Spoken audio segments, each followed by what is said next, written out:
Hello, family and friends. Welcome back to the Crone's Kitchen. My timer failed me. I thought it was the camera. So we had,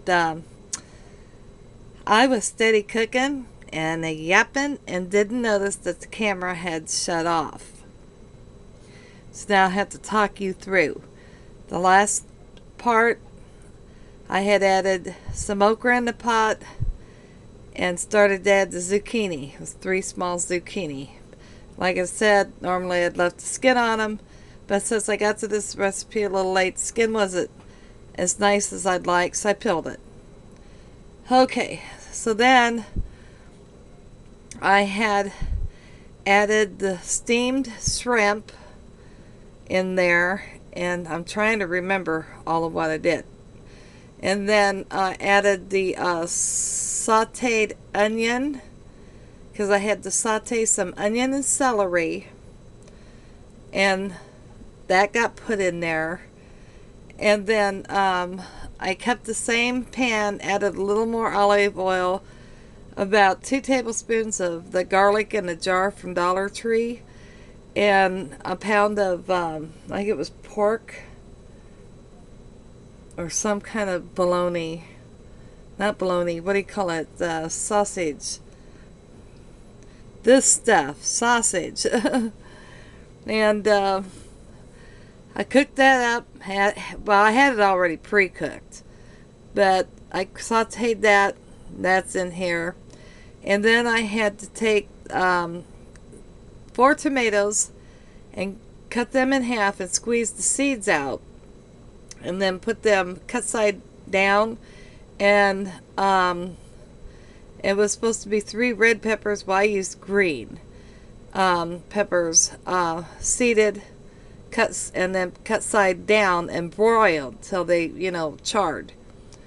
That's in here. Okay, so that was another step. And then, I had steamed the rice, which was another step. And then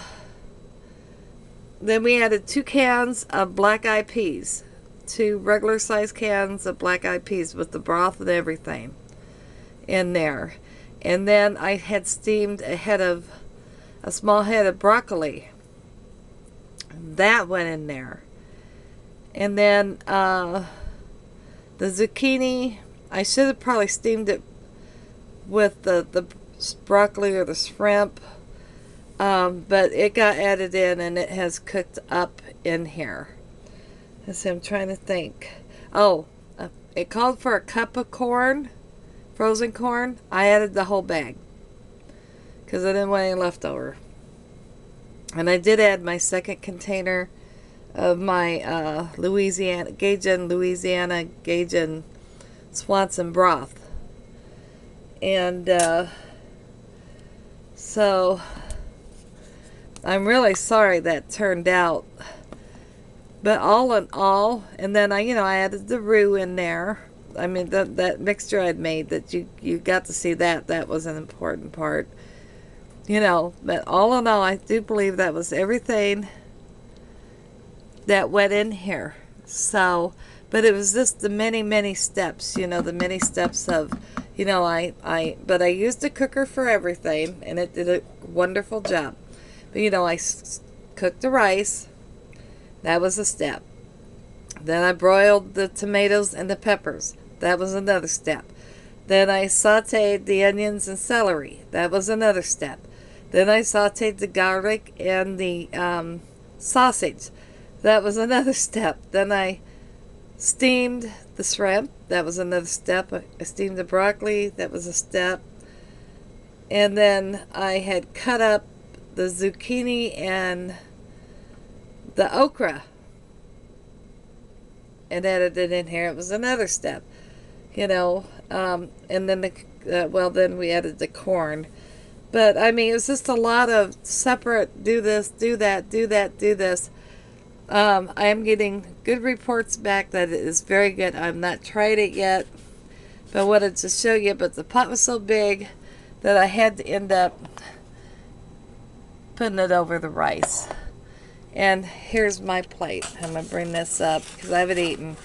Because I had to go watch, see where the video left off at. But there we go. Gumbo over rice. How it tastes?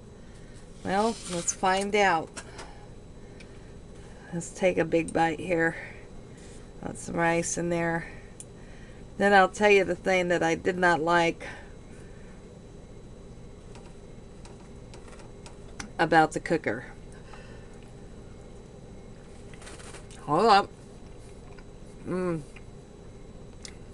Oh yeah.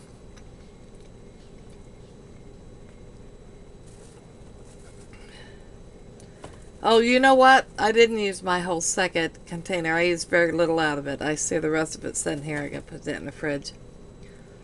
This is friggin' yum, guys. No doubt about it. This is yum. So, if you have any questions, you can always ask me. I'm sorry about the timer not letting me know that we'd ran out. So I could have went through all the steps.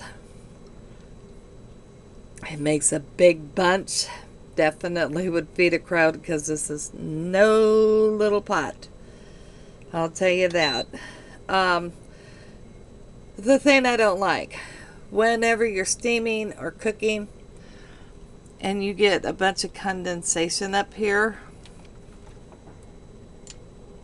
Okay, it's locked. Okay, back here, aroma. In this spot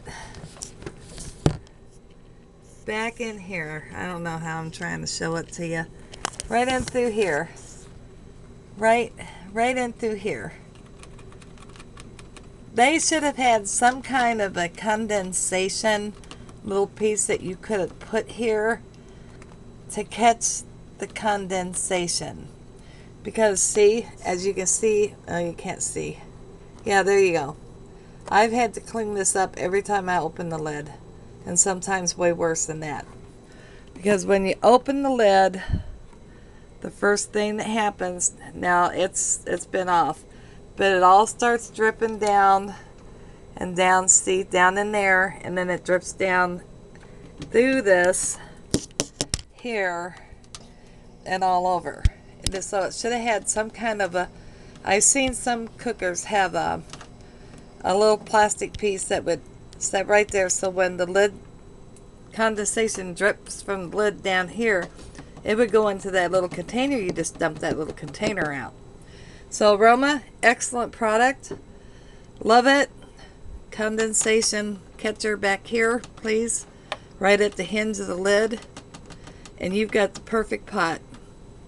So if you get one and you're using it, just put like some paper towel there. It makes it a lot easier, you know, so that you're not wiping it up, because that is a problem.